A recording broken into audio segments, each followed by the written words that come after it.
राजस्थान के वृहद भौगोलिक प्रदेश में आज अपन इसी क्रम में पार्ट 2 में पहले अपन ने अरावली भौगोलिक प्रदेश किया था और इसके आगे इसी क्रम में जो वृहद भौगोलिक प्रदेश हैं उन्हीं क्रम में अपन आज चल रहे हैं पूर्वी मैदानी प्रदेश। पूर्वी मैदान अर्थात पूर्वी मैदान राजस्थान का एक विशिष्ट भौगोलिक प्रदेश है। यह उत्तर प्रदेश की सीमा से प्रारंभ होकर के भरतपुर जिला, उत्तर प्रदेश की सीमा है उससे प्रारंभ होकर के राजस्थान का भरतपुर जिले को सम्मिलित करते हुए मध्य प्रदेश से जुड़ा हुआ धौलपुर। अब इनमें कौन कौन सी किस किस जिले की सीमा लगती है? इसमें धौलपुर और अपने करौली एवं सवाई माधोपुर, धौलपुर, करौली एवं सवाई माधोपुर के अलावा टोंक जिले को भी सम्मिलित किया गया है। टोंक जिले को भी सम्मिलित किया गया है। तो पूर्वी मैदान प्रदेश का जो भौगोलिक प्रदेश है वो भरतपुर, राजस्थान के जो जिले हैं भरतपुर और अपने धौलपुर और करौली एवं सवाई माधोपुर और टोंक, इन जिलों को सम्मिलित किया गया। इन जिलों में ये पूर्वी मैदानी प्रदेश से फैला हुआ है। यह संपूर्ण प्रदेश जो पूर्वी मैदानी प्रदेश है, यह संपूर्ण प्रदेश है अपनी संपूर्ण प्रदेश नदियों द्वारा निर्मित मैदानी भाग है, प्लेन है, बिल्कुल मैदान है। और इनमें जो मुख्य नदियां हैं, जिसमें मुख्य पूर्वी मैदान में जो बहने वाली नदियां हैं उनमें बनास और बनास नदी वाला जो क्षेत्र है उसको बनास बेसिन बोलते हैं। जो नदी के चारों ओर, जो बनास नदी के चारों ओर का क्षेत्र है जिसके क्षेत्र में आता है उसको बनास बेसिन, बनास नदी बहती है यहाँ पर। और इसके बाद में एक यमुनांतर यानी यमुना नदी के सारे यमुनांतर प्रदेश एवं में चंबल बेसिन, चंबल नदी है। और इसकी जो उत्तरी चंबल है, विशेष करके जो उत्तरी चंबल नदी है, तो उत्तरी चंबल बेसिन के भाग को सम्मिलित किया गया है। यदि इसकी प्राकृतिक संरचना, फिजिकल सेटिंग देखें, फिजिकल स्ट्रक्चर देखें, तो प्राकृतिक संरचना में इस प्रदेश का भूआकृति जो स्वरूप है वो विविधता युक्त है, विविधता लिए हुए है। और प्रदेश का उत्तरी भाग जो है वो जलोढ़ मृदा का मैदान है।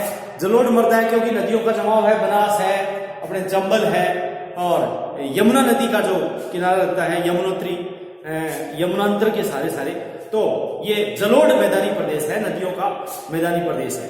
इस पर कुछ शिष्ट जो चट्टानें होती हैं, क्वार्टाइज और एकाकी पहाड़ियां भी स्थित हैं, कुछ पहाड़ियां भी स्थित हैं। और इसमें दक्षिणी पूर्वी क्षेत्र में सैंडस्टोन है भी है, सैंडस्टोन दक्षिणी पूर्वी क्षेत्र में सैंडस्टोन है जो अपर विंध्यन समूह का माना जाता है।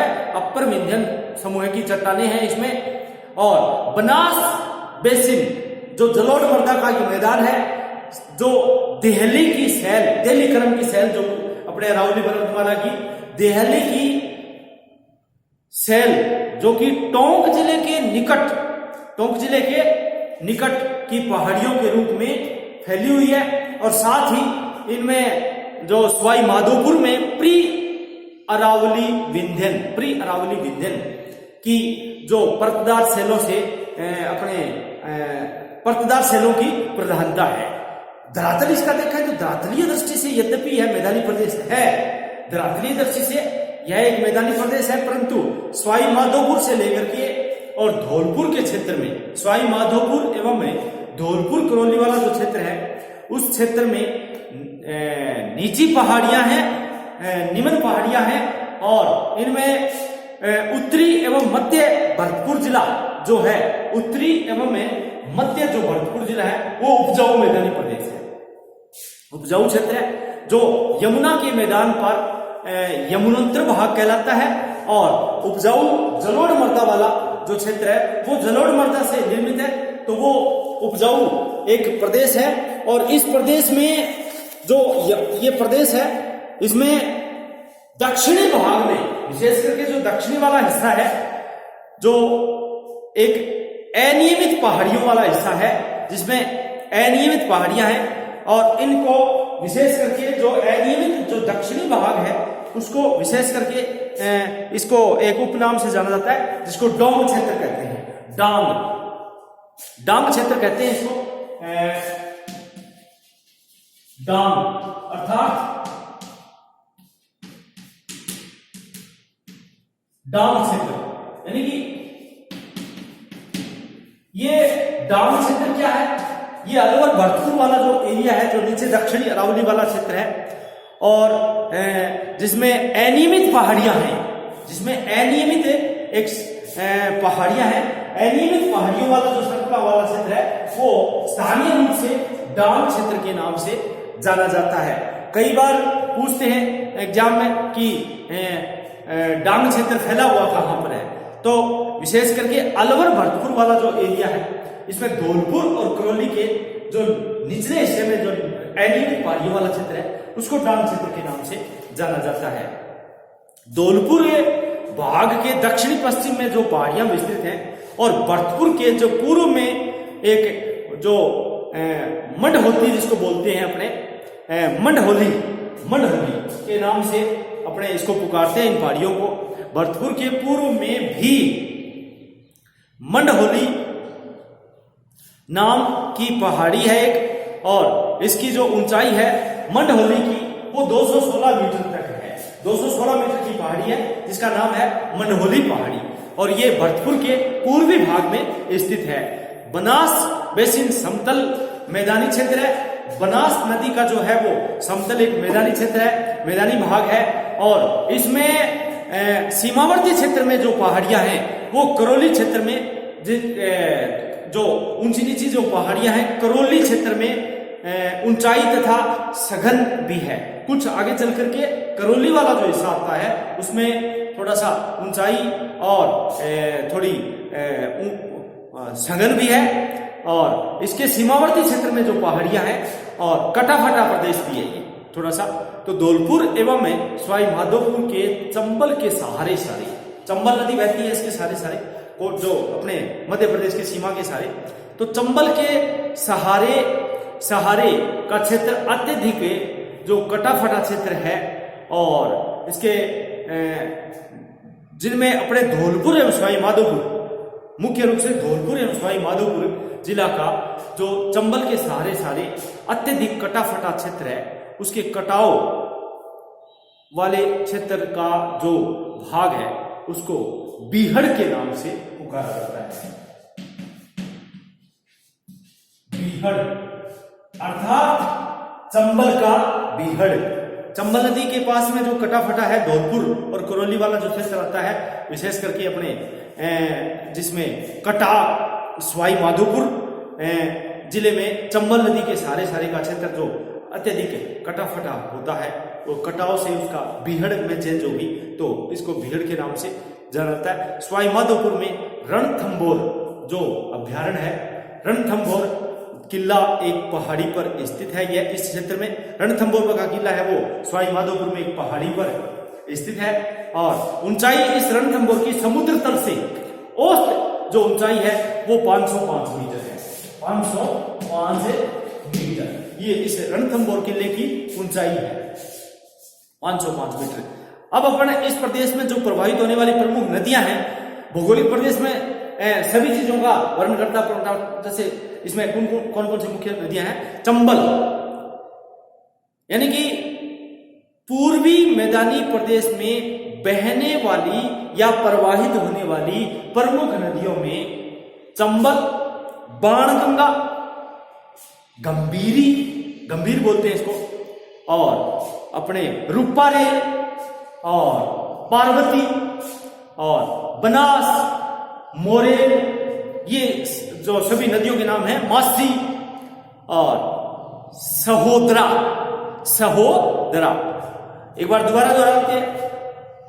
पूर्वी मैदानी प्रदेश में प्रवाहित होने वाली नदियों में प्रमुख नदियों के नाम चंबल, बाणगंगा, गंभीरी, अपने रूपारेल, पार्वती, अपने बनास, मोरेल और माही और मासी नदी है, मासी और सहोदरा, इन सभी नदियों एवं इनकी सहायक नदियों से यह संपूर्ण प्रदेश नदी निर्मित मैदान के रूप में स्थित है, इसलिए इसको नदी निर्मित मैदान भी कहा जाता है। अब लेते हैं अपने इसकी जलवायु। इस प्रदेश की जो जलवायु है वो जलवायु की दृष्टि से यह प्रदेश उष्ण आर्द्र है। कौन सा? उष्ण है, आर्द्र, उष्ण है आर्द्र प्रदेश। जलवायु की दृष्टि से यह प्रदेश उष्ण आर्द्र है। राज्य के पूर्वोत्तर प्रदेश में स्थित होने के कारण, राजस्थान राज्य के पूर्वोत्तर प्रदेश में स्थित होने के कारण यह प्रदेश पर्याप्त वर्षा प्राप्त करता है। पूर्वोत्तर भारत में, जो अपने पूर्वोत्तर भाग में सबसे ज्यादा वर्षा इसी क्षेत्र में होती है, इसीलिए ये मैदानी क्षेत्र है, जलोढ़ मैदानी क्षेत्र है। तो होने के कारण यह प्रदेश पर्याप्त वर्षा प्राप्त करता है और यहाँ की जो वार्षिक वर्षा का औसत है वो 65 सेंटीमीटर है। कितना है? 65 सेंटीमीटर। यहाँ की जो औसत वार्षिक वर्षा है वो 65 सेंटीमीटर है, जो प्रतिवर्ष परिवर्तित होती रहती है और संपूर्ण वर्षा का लगभग 80%, संपूर्ण वर्षा का जो भाग है वो लगभग 80% है। जुलाई से सितंबर के मध्य, अपने मानसून जलवायु है भारत में, तो जुलाई से सितंबर के मध्य में वर्षा होती है। कभी कभी लगातार कई दिनों तक वर्षा होती रहती है और 24 घंटों में अधिकांशतः जो सामान्य तापमान होता है अधिकांशतः 47 डिग्री सेंटीग्रेड और न्यूनतम में 25 से अधिकांश तापमान कितना रहता है? 47 डिग्री सेल्सियस। और अपने जिसको बोलते हैं न्यूनतम तापमान है वो 25 डिग्री सेंटीग्रेड तक रहता है। तो न्यूनतम कितना रहता है?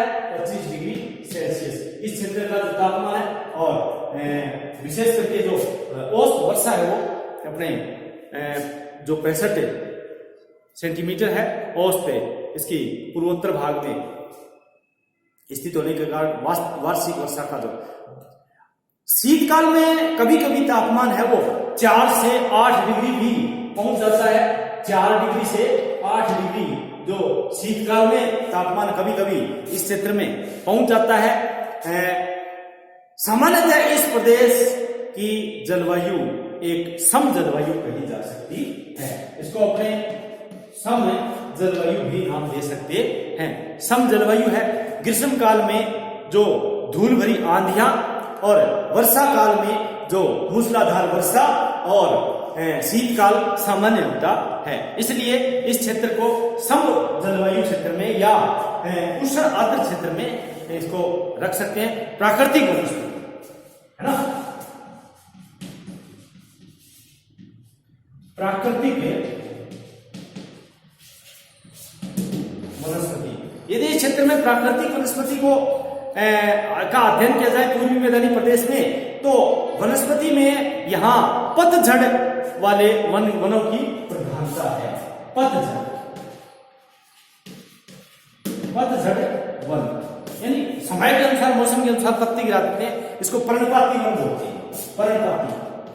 पर्णपाती पत्ते गिरा देते हैं जिसको, है ना। तो समय के साथ में जो पत्ते गिरा देते हैं उसको पर्णपाती वन कहा जाता है। तो इसमें पतझड़ वने इसमें पाए जाते हैं और पतझड़ वनों की प्रधानता है और इनमें ढाक और खेर ये मुख्य हैं। और प्रदेश के दक्षिणी भाग में जहां चंबल नदी बहती है,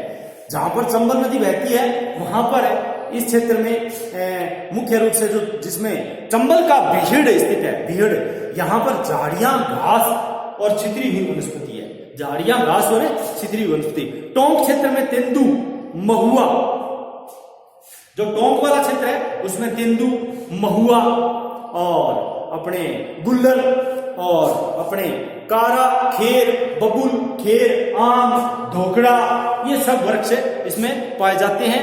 और विशेष करके यहाँ पर तेंदू, अपने खिरनी, अपने गुर्जन, अपने बांस, खेजड़ा, खेर, हिंगोट आदि वृक्षों की यहाँ पर प्रधानता है और कुछ क्षेत्रों में प्राकृतिक घास भी उगी हुई है और इन घास को बीड़ के नाम से जाना जाता है। इस घास को बीड़ घास बोला जाता है। घास कौन सी है? जिसको अपने प्राकृतिक रूप से जो घास होती है उसको अपने बीड़ घास के नाम से भी जाना जाता है। डीग जो भरतपुर का इलाका है, डीग जो डीग है, डीग के निकट अपने विशेष करके मंडेरा बीड़ प्रमुख है। मंडेरा बीड़ कहा जाता है डीग के निकट इस बीड़ को। इस प्रदेश में मुख्यतः जलोढ़ मृदा है।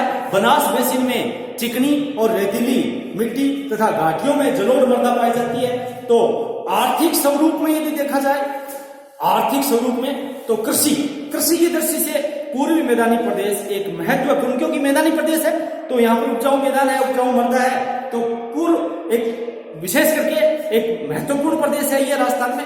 और पर्याप्त वर्षा एवं उपजाऊ मिट्टी के कारण यहाँ पर विभिन्न प्रकार की कृषि उपजों का उत्पादन होता है। इस प्रदेश में उत्पादित प्रमुख जो फसलें हैं उसमें गेहूं, चावल, बाजरा, सरसों, मक्का, उड़द, मूंग, अरहर, जितने भी दालें हैं, अरहर, मूंगफली, गन्ना, ये सारी फसलें इसमें होती हैं। गन्ना भी होता है, तंबाकू, मिर्च मसाले भी यहाँ पर होते हैं, तो मिर्च भी होती है और अनेक प्रकार के फल एवं सब्जियों का उत्पादन भी यहाँ पर पर्याप्त मात्रा में होता है। सिंचाई की दृष्टि से यदि देखा जाए, सिंचाई आर्थिक स्वरूप में कृषि के बाद में सिंचाई इरिगेशन, तो सिंचाई हेतु इस प्रदेश में कुओं का प्रचलन सर्वाधिक है। कुओं द्वारा सिंचाई अधिक होती है। कुओं द्वारा सिंचाई यहाँ पर कुओं द्वारा, कुएं यहाँ पर सबसे ज्यादा प्रचलित हैं और कुओं से सिंचाई की जाती है। इसके अलावा नहरों एवं तालाबों द्वारा भी सिंचाई होती है। मुख्य कुआं है भरतपुर धौलपुर क्षेत्र में, विशेष करके जो है वो विभिन्न आकार के 200 बड़े बड़े बांध भी बनाए गए हैं। 200 बांधों का निर्माण किया है और सीमित रूप में सिंचाई भी की जाती है। परंतु फीडर जो नहर है मुख्य रूप से, और जिसको गुड़गांव और यमुना नहर मुख्य रूप से यहाँ पर इस इलाके में गुड़गांव और यमुना नहर से सिंचाई होती है। टोंक जिले में 2000 से अधिक कुएं हैं। टोंक जिले में, अकेले टोंक जिले में 2000 से अधिक कुएं हैं जिस सिंचाई का प्रमुख साधन है। और नदियों के निकट है, सीधी नदी के जल को रहट द्वारा, जो रहट होता है उसके द्वारा इस क्षेत्र में सिंचाई हेतु उपयोग में किया जाता है और अनेक छोटी छोटी सिंचाई परियोजनाओं के माध्यम से भी इसमें इस क्षेत्र में सिंचाई सुविधाओं का विस्तार हुआ है। अगर खनिजों की दृष्टि से देखा जाए, अपने पूर्वी मैदानी प्रदेश का जो आर्थिक स्वरूप है, तो खनिज संपदा की दृष्टि से यह प्रदेश एक निर्धन या गरीब प्रदेश है। इस प्रदेश में खनिज कम मात्रा में मिलते हैं, बहुत ही कम मात्रा में मिलने के कारण यह एक निर्धन प्रदेश है। इस प्रदेश का प्रमुख खनिज इमारती पत्थर है। इस प्रदेश का प्रमुख जो है वो खनिजों की दृष्टि से इमारती पत्थर। इस प्रदेश में जो पूर्वी मैदानी प्रदेश है राजस्थान का, वृहद भौगोलिक प्रदेशों में, उसमें खनिज है वो एक केवल वैसे तो निर्धन है, लेकिन इमारती पत्थर, और इसमें इमारती पत्थर में भी बालू पत्थर और इमारती पत्थर के अलावा बालू पत्थर और आगरा, जैसे अपने इमारती पत्थर का उपयोग है वो अपने आगरा का ताजमहल है, सिकरी, फतेहपुर सिकरी का महल है, इनमें इनका ज्यादातर डीग का महल है, डीग भरतपुर में, और मथुरा के निकट प्रसिद्ध भवनों में भी इसका काफी उपयोग में किया गया है। बनास बेसिन में अबरक का थोड़ा एक भंडार है, बनास बेसिन में अबरक भी मिलता है, और राजमहल क्षेत्र में एक गार्नेट पर्याप्त मात्रा में मिलता है। और इसके अलावा सोपस्टोन अपने निवाई के निकट, जो टोंक में निवाई है वहां पर सोपस्टोन निवाई के निकट, और लोहा बर्थल के निकट, ये बर्थल जहां पर अपने टोंक और जयपुर के बीच में इसके निकट सीमित मात्रा में मिलता है। और इसके अलावा जो गौण खनिज है वो उनमें जिप्सम है, अपने मैग्नीज है, तांबा है, सिलिका है, ये भी यहाँ पर पर्याप्त मात्रा में मिलता है, लेकिन यहाँ पर इसका खनन नहीं हो पाता। तो खनन नहीं होने की अपर्याप्त खनन होने के कारण इस क्षेत्र में खनिजों का थोड़ा सा कम उपयोग में होने के कारण लाभकारी नहीं है। कहने का मतलब इसमें कोई विशेष लाभकारी नहीं है। चुनने का पत्थर सवाई माधोपुर और गंगापुर जिसको बोलते हैं, उनमें तहसीलों में पर्याप्त मिलता है और सीमेंट बनाने के काम में भी आता है। इस प्रकार से यहाँ पर जो चाइना क्ले तथा घिया पत्थर भी उपलब्ध में होता है। चाइना पत्थर और औद्योगिक विकास की दृष्टि से देखा जाए तो औद्योगिक विकास की दृष्टि से भी यह प्रदेश बेचारा पिछड़ा हुआ है, क्योंकि मैदानी प्रदेश है तो मैदान में उद्योग बहुत कम है। इसमें भरतपुर का central India machinery limited Simco जिसको शॉर्ट नाम कहते हैं अपने सिमको, अर्थात Bharatpur central India machinery limited इस क्षेत्र में मुख्य एक उद्योग है। इसके अलावा Dholpur hi-tech glass factory, Dholpur में हाईटेक ग्लास फैक्ट्री इस क्षेत्र में उपलब्ध है। और इसके अलावा अन्य उद्योगों में छोटे मोटे जैसे सीमेंट उद्योग की फैक्ट्री भी यहाँ पर है, और धातु उद्योग भी है, तेल उद्योग है, रसायन उद्योग है। और रसायन उद्योगों के अलावा इसमें जो तेल उद्योग, रसायन उद्योग और कुछ कुटीर उद्योगों का भी पर्याप्त विकास हुआ है। तो इसके अलावा परिवहन की दृष्टि से देखा जाए तो परिवहन का विकास पूर्वी राजस्थान के मैदानी प्रदेश में पर्याप्त हुआ है, क्योंकि समतल मैदान है तो समतल में स्वाभाविक है, नेचुरल है कि परिवहन का विकास ज्यादा होगा, जनसंख्या सघन होगी और उत्पादन है कृषि के कारण ज्यादा होगा। तो इस प्रदेश को राजस्थान का एक बहुत ही बढ़िया बात आ रही है, राजस्थान का पूर्वी द्वार। ये इस प्रदेश को क्या कहा जाता है? राजस्थान का पूर्वी द्वार। इस प्रदेश को राजस्थान का पूर्वी द्वार के नाम से भी जाना जाता है। मध्यकालीन युग से ही यह प्रदेश परिवहन की दृष्टि से महत्वपूर्ण रहा है। इस प्रदेश में सड़कों का सघन जाल है और यहां से राष्ट्रीय राजमार्ग जो गुजरते हैं वो 11 एवं 2 and 11 NH 2 and 11 यहां से गुजरते हैं। और इस प्रदेश में सड़कों का सघन जाल है और यहां से मुख्य रूप से निवाई, टोंक, देवली होते हुए ये सब सवाई माधोपुर, मालपुरा, टोडा रायसिंह नगर, टोडा रायसिंह, मालपुरा, दुद्दू, धौलपुर, भरतपुर डीग और डीग से सेमली, सवाई माधोपुर, दौसा और मंडावर, करौली होते हुए ये लालसोट आदि प्रमुख सड़क मार्ग है। इस क्षेत्र में रेल मार्गों की सुविधा सवाई माधोपुर में पर्याप्त है, क्योंकि मैदानी है। सवाई माधोपुर में एक बड़ा रेल जंक्शन है जो जयपुर, कोटा, दिल्ली, मथुरा, आगरा, मुंबई से जुड़ा हुआ है। इस प्रकार से जयपुर, मुंबई और दिल्ली मुंबई रेल मार्ग यहां से गुजरता है। अर्थात कहने का मतलब है जयपुर, दिल्ली, मुंबई, अपने जयपुर, मुंबई और इसके अलावा अपने देखें तो इसमें विशेष करके जो पूर्वी हवाई परिवहन की सुविधा इस प्रदेश में नहीं है। बहुत बड़ी अच्छी बात है ये कि हवाई परिवहन की विशेष सुविधा इस प्रदेश में नहीं है। पूर्वी मैदानी प्रदेश राज्य का एक सघन जनसंख्या वाला भी प्रदेश है, क्योंकि मैदानी प्रदेश है सबसे, राजस्थान में सबसे ज्यादा जो सघन जनसंख्या वाला मैदानी प्रदेश है वो पूर्वी राजस्थान ही है।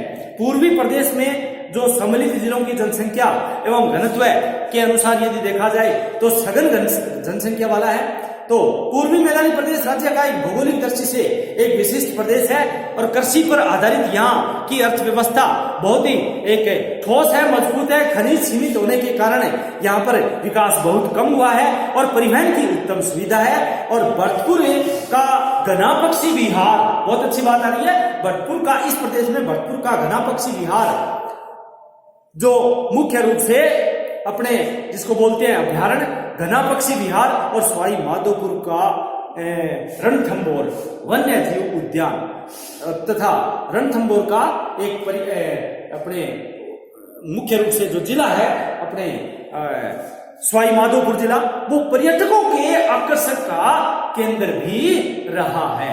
इस प्रकार से आज अपने एक राजस्थान के बृहद भौगोलिक प्रदेश में पूर्वी मैदानी प्रदेश का वर्णन किया। अगले वीडियो में अपना अगला करेंगे। धन्यवाद।